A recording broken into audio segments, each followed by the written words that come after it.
Good morning, my dear students. In the last class, we discussed about man-made disaster.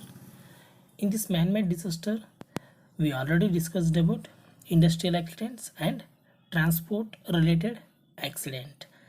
In the transport-related accidents, we discussed about road accidents in the last class. So let us discuss about in today's class the remaining man-made disasters. So the next transport related accident is rail accident. Rail accidents are quite common during these years. Yes, it's a quite common thing. Which one? This railway accidents, mainly due to humans failures. So these railway accidents are taken place only for the default or failure or mistakes of humans. So the failure of the human beings, it's sorry, this railway accident take place. Yes, the trains run on dedicated lines. So dedicated lines in the sense these railways are run in a on a tracks. The department of railway has a good signaling systems. Yes, so the department of railway having the good signaling system in the sense we already know the signals of traffic signals. So like that, if the railways have installed some signals, if in case the rail is moving, then the signal turned into green color. If in case the rail should stop, that signal turned into a red color. Okay, like that, the railway department has a good signaling systems and scientifically installed tracks. The tracks were installed scientifically because at the at a time the two trains are passing each other, so that's why they should install a scientifical tracks and qualitative bogies in the sense compartments. So this railway department installed a qualitative bogies. A normal train carries much traffic. Accident results in fatal and brings economic losses. Yes, this railway accident brings the more economic losses to our country. Yes ಏನಪ್ಪ ಅಂದರೆ railway ಆಕ್ಸಿಡೆಂಟ್ಸ್ಗಳು ಈಗ quite common thing ಆಗಿದೆ. So ಎಲ್ಲೋ ಒಂದು ಕಡೆ ರೈಲು ಅಪಘಾತಕ್ಕೀಡಾಯಿತು ಅನ್ನೋದು almost ಎಲ್ಲರಿಗೂ ತಿಳಿದೇ ಬರ್ತದೆ. ಈ ಇಯರಲ್ಲಿ ಇನ್ ದಿಸ್ ಕಮಿಂಗ್ ಇಯರ್ ಸಾರಿ ಈ ದಿನಗಳಲ್ಲಿ ಅದೊಂದು ತುಂಬ ಕಾಮನ್ ಆಗಿರುವಂತಹ ಥಿಂಗ್ ಯಾವುದು ಈ ರೈಲ್ವೆ ಆಕ್ಸಿಡೆಂಟ್ಸು. ಸೊ ಈ ರೈಲ್ವೆ ಆಕ್ಸಿಡೆಂಟ್ಸು ಯಾವ ರೀಸನಿಂದ ಆಗುತ್ತಪ್ಪ ಅಂದರೆ ಹ್ಯೂಮನ್ ಎರರ್ಸಿಂದ, ಯಾವೊಬ್ಬ ಮನುಷ್ಯನ ತಪ್ಪಿನಿಂದ, ಒಬ್ಬ ವ್ಯಕ್ತಿಯ ತಪ್ಪಿನಿಂದ ಈ ರೈಲ್ವೆ ಆಕ್ಸಿಡೆಂಟ್ಸು ಉಂಟಾಗ್ತವೆ. Trains are run on dedicated lines. Trains ಏನು ಮಾಡ್ತವೆ, ಅದಕ್ಕೆ ನಿಗದಿಪಡಿಸಿದಂತಹ ಟ್ರ್ಯಾಕ್ ಮೇಲೆ ರನ್ ಆಗ್ತಾ ಇರ್ತವೆ. ಈ ರೈಲ್ವೆ ಡಿಪಾರ್ಟ್ಮೆಂಟ್ಗಳು ಒಳ್ಳೆಯ ಸಿಗ್ನಲಿಂಗ್ ಸಿಸ್ಟಮ್ಸ್ನ ಅಡಾಪ್ಟ್ ಮಾಡ್ಕೊಂಡಿರುತ್ತೆ, ಜೊತೆಗೆ ಸೈಂಟಿಫಿಕ್ ಟ್ರ್ಯಾಕ್ನ ಇನ್ಸ್ಟಾಲ್ಡ್ ಮಾಡ್ಕೊಂಡಿರುತ್ತೆ, ಕ್ವಾಲಿಟೇಟಿವ್ ಬೋಗಿಸ್ ಇರುತ್ತೆ. ಸೊ ನಾವೆಲ್ಲ ಟ್ರೈನಲ್ಲಿ ಟ್ರಾವೆಲ್ಡ್ ಮಾಡಿದ್ದೀವಿ, ಸೊ ಅದ್ರಲ್ಲಿ ನಮ್ಗೆ ತಿಳಿಯುತ್ತೆ ಕ್ವಾಲಿಟೇಟಿವ್ ಬೋಗಿಸ್ ಯಾವ ರೀತಿ ಇರುತ್ತೆ, ಸೊ ಸಿಗ್ನಲಿಂಗ್ ಸಿಸ್ಟಮ್ ಯಾವ ರೀತಿ ಇದೆ, ಜೊತೆಗೆ ಅದು ಯಾವ ರೀತಿ ಟ್ರ್ಯಾಕ್ಗಳನ್ನ ಮೇಂಟೈನ್ ಮಾಡ್ತಿದೆ ಅನ್ನೋದು ಎಲ್ಲರಿಗೂ ತಿಳಿದಿದೆ. ಈ ನಾರ್ಮಲ್ ಟ್ರೈನ್ಗಳೇನು ಮಾಡ್ತಪ್ಪ ಅಂದರೆ ವ್ಯವಹಾರಕ್ಕೂ ಯೂಟಿಲೈಸ್ಡ್ ಮಾಡ್ಕೊಳ್ತಾರೆ ಯಾವುದನ್ನು, ಈ ನಾರ್ಮಲ್ ಟ್ರೈನ್ಗಳನ್ನು. ಜೊತೆಗೆ ಈ ಟ್ರೈನಲ್ಲಿ ಆಗುವಂಥ ಆಕ್ಸಿಡೆಂಟ್ಸ್ಗಳಿದೆಯಲ್ಲ ಅದು ತುಂಬ ಮಾರಕವಾಗಿರುತ್ತೆ. ಕಾರಣ ಏನಪ್ಪ ಅಂದರೆ ಅಲ್ಲಿ ತುಂಬ ಆಘಾತಗಳು ಉಂಟಾಗ್ತವೆ. ಜೊತೆಗೆ ಈ ಒಂದು ರೈಲ್ವೆ ಆಕ್ಸಿಡೆಂಟ್ಸಿಂದ ನಮ್ಮ ಎಕನಾಮಿಕ್ಗೆ ತುಂಬ ಲಾಸಸ್ ಕೂಡ ಆಗುತ್ತೆ. So this is about railway accidents. The next causes for rail accidents. So what is the reason for this rail accidents? So rail accidents are due to some following reasons. So which are those reasons? So what are the main reasons for this railway accidents? Firstly, delaying, fault in signal shows, poor visibility due to a bad climate, carelessness of drivers, fault in railway tracks, fire accident in bogies, faulty maintenance at level crossings, explosion by terrorist. So these are all the main reasons for this railway accidents. So firstly, delaying means ಹಳಿ ತಪ್ಪೋದು ಅಂತ ಕನ್ನಡದಲ್ಲಿ ಹೇಳ್ತೀವಿ. The train has met accident due to this delaying. And so if in case there is any fault signal showing, so that fault signal showing is the main reasons for this railway accident. So example, if a train coming from Bangalore, so another train going from Mysore to Bangalore, so in that way, so in middle in the sense, example Pandopura, so Pandopura, it has the crossing, so at that time we should maintain proper signal system, otherwise we shouldn't maintain any proper signal system, it leads to rail accidents. And then poor visibility, so if in case poor visibility due to bad climate, it leads to in railway accidents. And carelessness of drivers in the sense here, the person who rides the train, so the person who rides the train, we call it as loco pilot. So the carelessness of this loco pilot, it leads to the railway accidents. And fault in railway tracks, if in case any track depend or damaged, it leads to the railway accidents. So and then fire accidents in the bogies,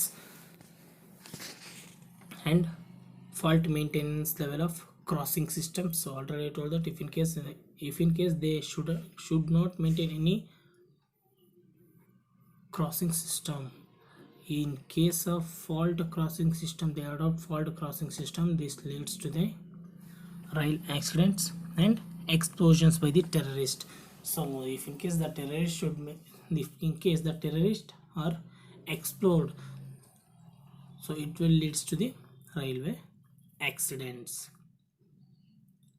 ಈ railway ಆಕ್ಸಿಡೆಂಟ್ಸ್ಗಳು, ಈ ಡಿಲೇರಿಂಗ್ ಅಂದರೆ ರೈಲು ಹಳಿ ತಪ್ಪಿದಾಗ ಏನಾಗಿರುತ್ತೆ, ಈ railway ಆಕ್ಸಿಡೆಂಟ್ಸ್ಗಳು ಉಂಟಾಗ್ತವೆ.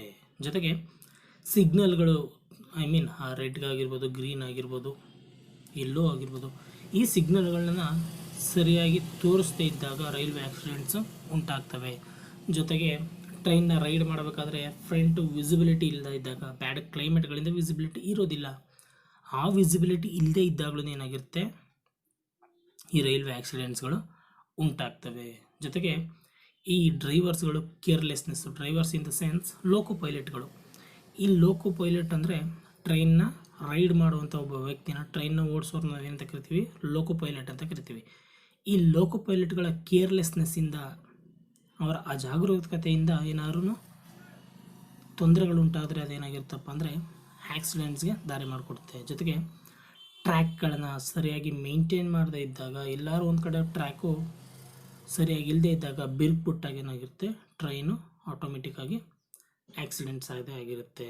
ಜೊತೆಗೆ ಫೈರ್ಗಳು, ಯಾವುದಾದ್ರು ಒಂದು ಬೋಗಿಲಿ ಫೈರ್ ಆಗಿರ್ಬೋದು, ಫೈರ್ ಹತ್ಕೊಂಡಾಗ ಏನಾಗಿರುತ್ತೆ, ಅದನ್ನು ಆಕ್ಸಿಡೆಂಟ್ಸ್ಗೆ ದಾರಿ ಆಗಿರುತ್ತೆ, ಯಾವುದು ರೈಲ್ವೆ ಆಕ್ಸಿಡೆಂಟ್ಸ್ಗೆ. ಜೊತೆಗೆ ಈ ಕ್ರಾಸಿಂಗ್ ಲೆವೆಲ್ ಸಿಸ್ಟಮ್ ಏನಿರುತ್ತೆ, ಅದನ್ನು ಕರೆಕ್ಟಾಗಿ ಮೇಂಟೈನ್ ಮಾಡಿಲ್ಲ ಅಂದಾಗ ಆಕ್ಸಿಡೆಂಟ್ಸ್ಗಳು ಉಂಟಾಗುತ್ತೆ. ಸೊ ಆಲ್ರೆಡಿ ಹೇಳ್ದಂಗೆ ಮೈಸೂರು ಟು ಬೆಂಗಳೂರು ಒಂದು ಗಾಡಿ ಹೋಗ್ತಾ ಇರುತ್ತೆ, ಬೆಂಗಳೂರು ಟು ಮೈಸೂರು ಒಂದು ಗಾಡಿ ಬರ್ತಾ ಇರುತ್ತೆ. ಪಾಂಡುಪುರದಲ್ಲಿ ಕ್ರಾಸಿಂಗ್ ಇದೆ ಅಂದಾಗ ಆ ಕ್ರಾಸಿಂಗ್ ಸಿಸ್ಟಮ್ನ ಕರೆಕ್ಟಾಗಿ ಮೇಂಟೈನ್ ಮಾಡಬೇಕು. ಆ ಕ್ರಾಸಿಂಗ್ ಸಿಸ್ಟಮ್ನ ಕರೆಕ್ಟಾಗಿ ಮೇಂಟೈನ್ ಮಾಡಲಿಲ್ಲ ಅಂದರೆ in between Bengaluru Mysuru in between ಎಲ್ಲಾದ್ರೂ ಈ ಎರಡು ಟ್ರೈನ್ಗೂ ಆಕ್ಸಿಡೆಂಟ್ ಆಗುತ್ತೆ. ಸೊ ಅದಕ್ಕೋಸ್ಕರ ಏನು ಮಾಡಬೇಕು, ಕ್ರಾಸಿಂಗ್ ಸಿಸ್ಟಮ್ ಲೆವೆಲ್ನ ಸರಿಯಾಗಿ ಮೇಂಟೈನ್ ಮಾಡಬೇಕು. ಜೊತೆಗೆ ಟೆರರಿಸ್ಟ್ಗಳೇನಾದ್ರು ಎಕ್ಸ್ಪ್ಲೋರ್ ಮಾಡಿದಾಗ, ಬಾಂಬ್ ಹಾಕಿದಾಗ ಅದೇನಾಗಿರುತ್ತೆ, ಈ ರೈಲ್ವೆ ಆಕ್ಸಿಡೆಂಟ್ಸ್ಗಳಿಗೆ ದಾರಿ ಮಾಡಿಕೊಡುತ್ತೆ. So this are all the main reasons for the railway accidents. And then next, effects of railway accidents. So what are the effects of this railway accidents? So this railway accidents, the rail accident carry much traffic. Accident creates huge losses. How it create huge losses? So firstly, it injury and death of travelers. So if in case if any person or any train met with the rail accident, it will leads to injury and death of the travelers, the persons who are traveling in the train. At that time it's met with an accident, rail accident, it will leads to the injury or death of the travelers. And injury and losses of public at accidents spots. Yes, if in case railway accident take place, it will injures and losses the public assets in the accident spots and economic losses at. Yes, correct. Sorry. Yes, correct. This railway accident leads to the our economy huge losses. So the next, emission of gases, leakage of fuel, explosion on fire due to collision. So these are all the main effects due to this railway accidents. ಅಂದರೆ ಈ railway ಆಕ್ಸಿಡೆಂಟ್ಸಿಂದ injuries ಆಗುತ್ತೆ, ಜೊತೆಗೆ death of A travellers. ಆ ಟ್ರೈನಲ್ಲಿ ಯಾರು travel ಮಾಡ್ತಿರ್ತಾರೆ ಅವ್ರಿಗೆ ಡೆತ್ತು ಆಗ್ಬೋದು, ಇಂಜುರಿನೂ ಆಗ್ಬೋದು. Then next, injury and losses of public. So ಯಾವ ಸ್ಪಾಟಲ್ಲಿ ರೈಲ್ವೆ ಆಕ್ಸಿಡೆಂಟ್ಸ್ ಆಗುತ್ತೋ ಆ ಸ್ಪಾಟಲ್ಲಿರುವಂಥ ಪಬ್ಲಿಕ್ಸ್ ಯಾರಿರ್ತಾರೆ ಅವ್ರಿಗೆ ಇಂಜೂರ್ಡ್ ಆಗಿರುತ್ತೆ. ಅದು ಪಬ್ಲಿಕ್ ಅಸೆಟ್ ಏನಿರುತ್ತೆ ಆ ಅಸೆಟ್ಸ್ಗಳಲ್ಲಿ ಏನಾಗಿರುತ್ತೆ, ಇಂಜೂರ್ಡ್ ಆಗುತ್ತೆ. And then next, these railway accidents, it leads to economic losses. So our economy will face some economic losses due to these railway accidents. And at the same time, if in case this railway accident taken place, there the emission of gases and leakage of fuels. gases emission ಆಗ್ಬೋದು, ಫ್ಯೂಯಲ್ಗಳೇನಾಗುತ್ತೆ leakage ಆಗಿರುತ್ತೆ. ಯಾವಾಗ ಫ್ಯೂಯಲ್ಗಳು leakage ಆಗುತ್ತೆ ಅವಾಗ ಏನಾಗುತ್ತೆ, explosion ಆಗುತ್ತೆ, fire explosion ಆಗುತ್ತೆ, ಜೊತೆಗೆ ಹಲವಾರು ತೊಂದರೆಗಳು ಉಂಟಾಗುತ್ತೆ ಅದರಿಂದ, ಈ ರೈಲ್ವೆ ಆಕ್ಸಿಡೆಂಟ್ಸಿಂದ. So this is about railway accident. Then the next man made disaster is space accidents. Space accidents are increasing all over the world. The space accidents brings huge economic losses and environmental losses. Besides, fatal space accidents occurs for different reasons. So here space accidents means aircrafts. Aircrafts andre vimana apagataಗಳು. So these space accidents are nowadays it's become a common thing because the space accidents are increasing all over the world. So the space accidents brings the huge losses to our economy and also huge losses to our environment. So this space, there are some other reasons. There are so many reasons for this space accidents. So space accidents ಅಂದ್ರೆ ವಿಮಾನ ಅಪಘಾತಗಳು ಅಂತ ಕರಿತೀವಿ. So ಈ ವಿಮಾನ ಅಪಘಾತಗಳು ಹಲವಾರು ತೊಂದರೆಗಳಿಂದ, ಹಲವಾರು ಕಾರಣಗಳಿಂದ ಉಂಟಾಗ್ತವೆ. ಜೊತೆಗೆ ಈ ವಿಮಾನ ಅಪಘಾತಗಳು ಈಗ ನಮ್ಮ ದೇಶಗಳಲ್ಲಿ ಆಲ್ ಓವರ್ ದಿ ವರ್ಲ್ಡ್, ನಮ್ಮ ದೇಶ ಅಂತಲೇ ಅಲ್ಲ ಪ್ರಪಂಚಾದ್ಯಂತ ಕಾಮನ್ ಥಿಂಗ್ ಆಗಿದೆ, ತುಂಬ ಇನ್ಕ್ರೀಸ್ಡ್ ಆಗ್ತಾ ಇದೆ. ಈ ಒಂದು ಸ್ಪೇಸ್ ಆಕ್ಸಿಡೆಂಟ್ಸಿಂದ ನಮ್ಮ ಎಕಾನಮಿಗೆ ತುಂಬ ಲಾಸಸ್ ಆಗಿರುತ್ತೆ. ಅದ್ರ ಜೊತೆಗೆ ನಮ್ಮ ಎನ್ವಿರಾನ್ಮೆಂಟಲ್ಗೂ ತುಂಬ ಲಾಸಸ್ ಆಗಿರುತ್ತೆ. ಸೊ ಈ ಒಂದು ಸ್ಪೇಸ್ ಆಕ್ಸಿಡೆಂಟ್ಸ್ಗಳಿಗೆ ಹಲವಾರು ರೀಸನ್ಸ್ ಇರುತ್ತೆ. So let us discuss about which are those reasons for this aircrafts. So the firstly technical defects in craft structures. So the craft structure should maintain in a proper way. If in case they shouldn't maintain the technical way to structure the craft, it leads to an accidents. ಅಂದರೆ ಏರ್ಕ್ರಾಫ್ಟ್ಗಳನ್ನ build ಮಾಡಬೇಕಾದ್ರೆ ಅದನ್ನು structured aircraft ಅಲ್ಲ, ಏರೋಪ್ಲೇನ್ಗಳನ್ನ ಅವರು build ಮಾಡಬೇಕಾದ್ರೆ ಸ್ಟ್ರಕ್ಚರ್ಗಳನ್ನು ಅವರು ಸರಿಯಾದ ರೀತಿಯಾದ ಟೆಕ್ನಿಕಲ್ಸ್ನ use ಮಾಡಬೇಕಾಗಿರುತ್ತೆ. ಮುಂದೆ ಒಂದು ಟೆಕ್ನಿಕಲ್ ಡಿಫಾಲ್ಟ್ ಇದ್ರೂ ಅದೇನಾಗುತ್ತಪ್ಪ ಅಂದರೆ ಈ ಏರ್ಕ್ರಾಫ್ಟ್ಗಳಿಗೆ ದಾರಿ ಮಾಡಿಕೊಡುತ್ತೆ. The next, over use of craft even after lapse of its useful life. Yes, So after the lapse of the lapse in the sense ಅವನತಿ ಅಂತ ಕರಿತೀವಿ. So the over usage of the over usage of lapse craft, ಈ ಏರೋಪ್ಲೇನ್ಗಳು labs ಆಗಿರ್ತವಲ್ಲ ಅದನ್ನು ತುಂಬ usage ಮಾಡೋದ್ರಿಂದ ಏನಾಗಿರುತ್ತೆ, ಈ ಏರ್ ಕ್ರಾಫ್ಟ್ಗಳು ಉಂಟಾಗುತ್ತೆ. ಜೊತೆಗೆ human failures, negligence of part of the pilots. So the negligence of this pilots it leads to on aircraft and neglecting the signals. So without seeing the signals, with the negligence of the seeing the signals, it leads to an aircrafts. Lack of communications of signals from the controlling rooms. Yes, from the controlling room the pilots should maintain the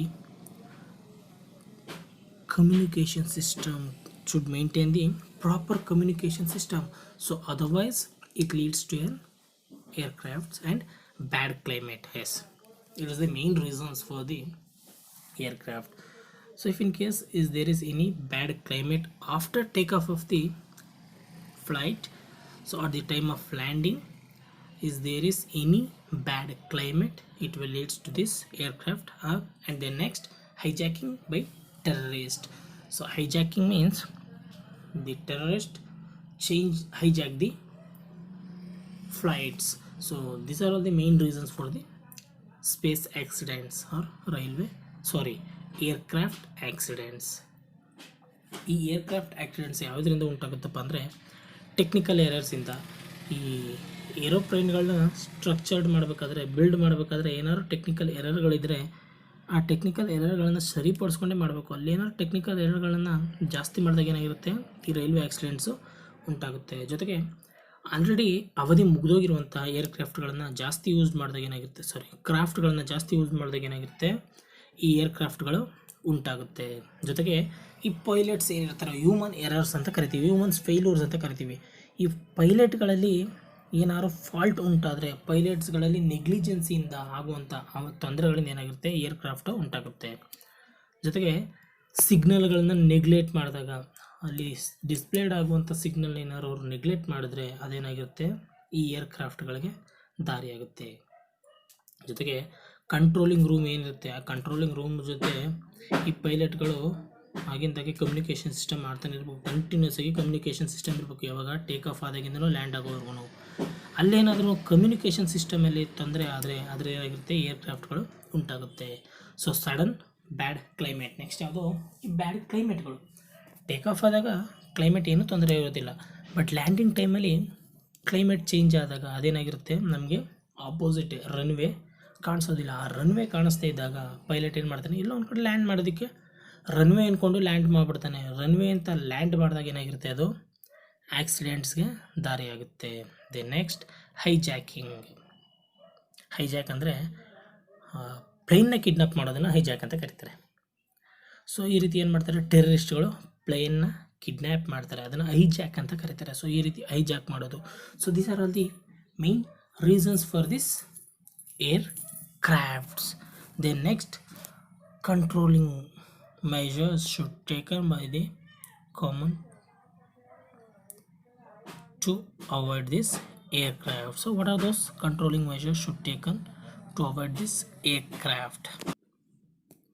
So adopting better communication system. So by adopting the better communication system from the controlling rooms to the pilots, it avoids this aircraft and improving the signaling systems. By improving the signaling systems, it will avoid the space accidents and utilizing only certified planes. So by utilizing these certified planes, it will avoid this aircraft. And proper safety measures, appointing properly trained and skilled pilots to avoid this aircraft. By adopting the proper safety measures and properly trained and skilled pilots, because they should face the critical time and so many challenges. To overcome from that challenges and critical time, the pilot should be skilled person, properly trained and skilled person should appointed as a pilot to avoid all these aircrafts. And next, establishment of information system, developmenting of aircraft routes, and developmenting of adequate space, and establishing disaster management system, and supervision companies to avoid this aircraft, and upgrading the skills and training facility to the pilots, and establishing and upgrading the fire services, medical services, restrooms, women's cell, police outpost, etc. These are all the precautionary measures to avoid this aircraft. So ಅಂದರೆ ಈ ಏರ್ಕ್ರಾಫ್ಟ್ನ ತಡೆಗಟ್ಟೋದಕ್ಕೆ ಹಲವಾರು ಮಾರ್ಗಗಳಿವೆ. ಅದು ಯಾವ ರೀತಿಯಪ್ಪ ಅಂದರೆ, ಒಂದು better communication system ಇರಬೇಕು. ಈ ಸೇಫ್ಟಿ ರೂಮ್ ಏನಿರುತ್ತೆ, ಕಂಟ್ರೋಲಿಂಗ್ ರೂಮ್ ಏನಿರುತ್ತೆ, ಆ ಕಂಟ್ರೋಲಿಂಗ್ ರೂಮು ಪೈಲಟ್ಗಳಿಗೂ ಕಮ್ಯುನಿಕೇಷನ್ ಸಿಸ್ಟಮ್ಸು ಕರೆಕ್ಟಾಗಿರಬೇಕು, ಸರಿಯಾದ ರೀತಿಯಲ್ಲಿರಬೇಕು. ಅದು ಸರಿಯಾದ ರೀತಿಯಲ್ಲಿದ್ದಾಗ ಮಾತ್ರ ಏನಾಗುತ್ತೆ ಸಾಧ್ಯ, ಈ ಏರ್ಕ್ರಾಫ್ಟ್ಗಳನ್ನು ಅವಾಯ್ಡ್ ಮಾಡೋದಕ್ಕೆ ಸಾಧ್ಯ. ಜೊತೆಗೆ ಸಿಗ್ನಲಿಂಗ್ ಸಿಸ್ಟಮ್ಸ್ ಏನಿರುತ್ತೆ ಅದನ್ನು ಇಂಪ್ರೂವ್ ಮಾಡಬೇಕು. ಎಷ್ಟು ಇಂಪ್ರೂವ್ ಮಾಡ್ತೀವೋ ಅಷ್ಟು ನಮಗೇ ಒಳ್ಳೆಯದು, ಈ ಏರ್ಕ್ರಾಫ್ಟ್ಗಳನ್ನು ತಡೆಗಟ್ಬೋದು. Then next, utilizing only certified plains.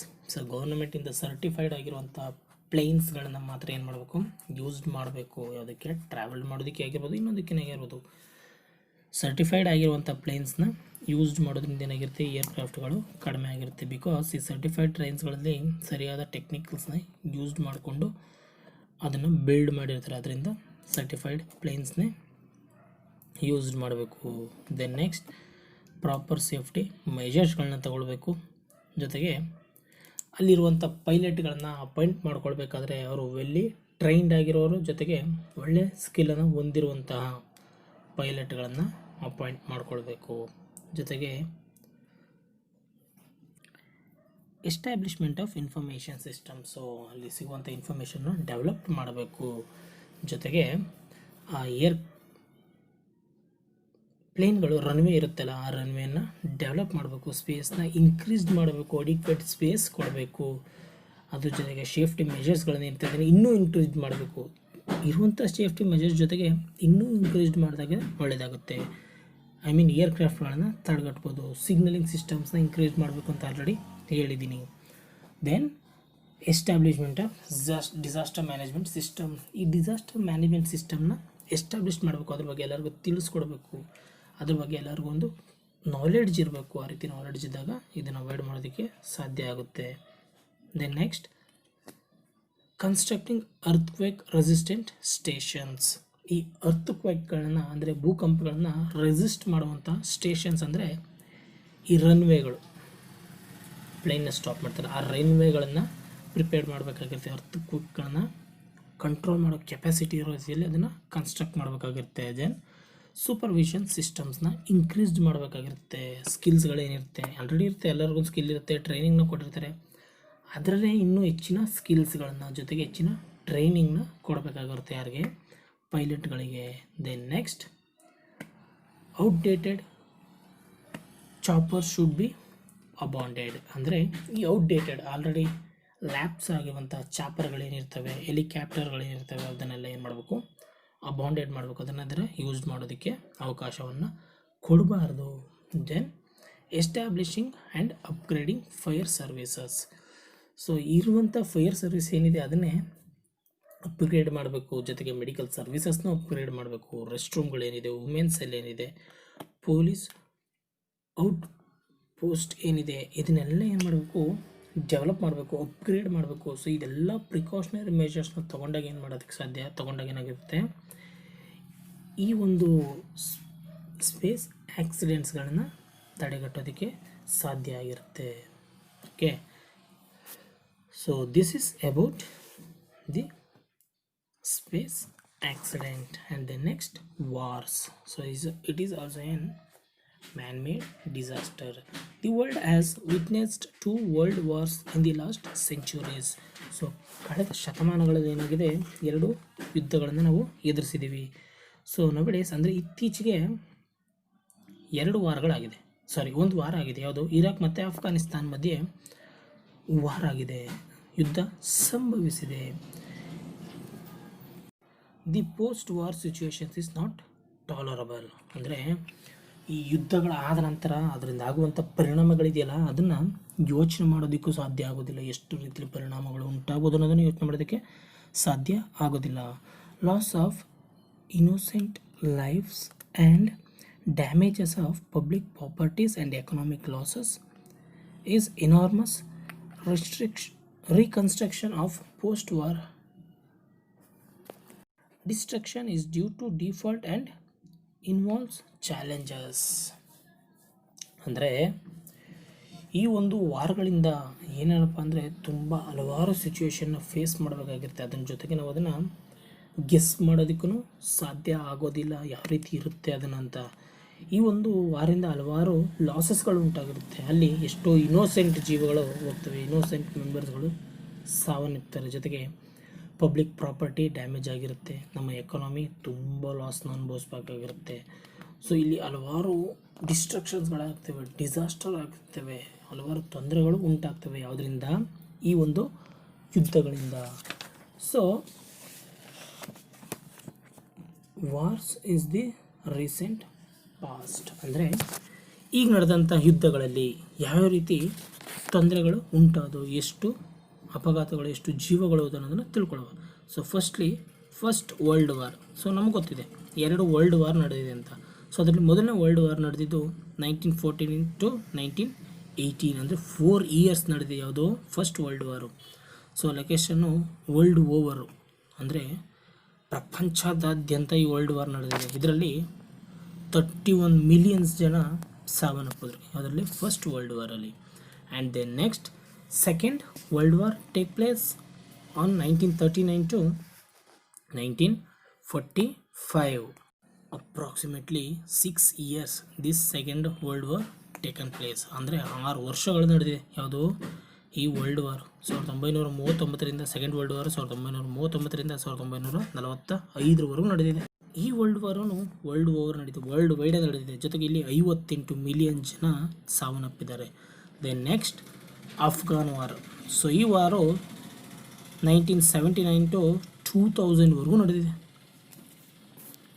So approximately ಈ ಅಫ್ಘಾನಿಸ್ತಾನ್ ವಾರು 21 years ನಡೆದಿದೆ. ಸೊ ಈ 21 years ಎಲ್ಲಪ್ಪ ನಡೆದಿದೆ ಅಂದರೆ ಆಫ್ಘಾನಿಸ್ತಾನ ನಡೆದಿದೆ ಅಂತ ಯುದ್ಧ ಇದು. ಇಲ್ಲಿ 1.7 million ಜನ ಸಾವನ್ನಪ್ತಾರೆ. ಯಾವುದರಲ್ಲಿ? ಈ ಅಫ್ಘಾನ್ ವಾರಲ್ಲಿ. Then next Iraq war. So this the recent war taken place in 2003 to 2007. So 4 years this war was taken place. The location of this war is Iraq. In this war there are 1,79,000 people were dead. So these are all the main wars taken place in our world, not in our country, in our world. Okay, so this is the report of our wars. Then next, modern wars are too fatal. So ಈ modern ವಾರ್ಗಳಿದೆಯಲ್ಲ, ಅದು ತುಂಬ ಅಪಾಯಕಾರಿ, because they are using very dangerous weapons in our country. So they can destroy within a fraction of minute over a country. So that's why the modern wars are very fatal, ಅಂದರೆ very ಮಾರಕವಾಗಿರುತ್ತೆ, ತುಂಬ ತೊಂದರೆ ಉಂಟು ಮಾಡುತ್ತೆ. So example ಹಿರೋಸಕಿ ಮತ್ತು and ನಾಗಸಕಿ. So ಹಿರೋಸಮಿ and ನಾಗಸಕಿಲಿ ಏನು ಮಾಡ್ತಾರೆ, ಈ ಅಣು ಬಾಂಬ್ನ ಹಾಕ್ತಾರೆ, ನ್ಯೂಕ್ಲಿಯರ್ ಬಾಂಬು. ಈ ನ್ಯೂಕ್ಲಿಯರ್ ಬಾಂಬಿಂದ ಎಷ್ಟು ತೊಂದರೆಗಳು ಉಂಟಾಗ್ತವೆ ಅಂತ ಎಲ್ಲರಿಗೂ ಗೊತ್ತಿದೆ. ಎಕ್ಸಾಂಪಲ್ಗೆ ಹಿರೋಸಮಿ ಮತ್ತು ನಾಗಸಕಿ, ಇಲ್ಲಿ ತುಂಬ ತೊಂದರೆಗಳು ಉಂಟಾಗ್ತಾ ಇದ್ದಾವೆ. ಅದರಿಂದ ಈ ಅಣು ಬಾಂಬಿಂದ. ಸೊ ಇವತ್ತಿಗೂ ಅಲ್ಲಿ ಈ ಅಣು ಬಾಂಬಿನ ಎಫೆಕ್ಟ್ ಇದೆ. ಯಾವ ರೀತಿ ಅಂದರೆ ಅಲ್ಲಿ ಬೆಳೆಗಳನ್ನು ಬೆಳೆಯೋದಕ್ಕಾಗೋದಿಲ್ಲ. ಯಾವುದೇ ಒಂದು ಮಗು ಬಾರ್ನ್ ಆದ್ರೂ ಅಲ್ಲಿ ಏನಾದ್ರು ಒಂದು ಫಾಲ್ಟ್ ಇದ್ದೇ ಇರುತ್ತೆ. ಅಂದರೆ ಅಂಗವಿಕಲವಾಗಿರುತ್ತೆ, ಡಿಸೇಬಲ್ಡ್ ಪರ್ಸನ್ ಆಗಿ ಅಲ್ಲಿ ಹುಟ್ಟುವಂಥ ಮಗು ಹುಡೋದು. So that's why the moderns wars are very fatal, ಅಂದರೆ ತುಂಬ ಮಾರಕವಾಗಿರುತ್ತೆ. So this is about the war. So dear students, so in the next class let us discuss about the remaining man-made disasters. So my dear students, thank you everyone.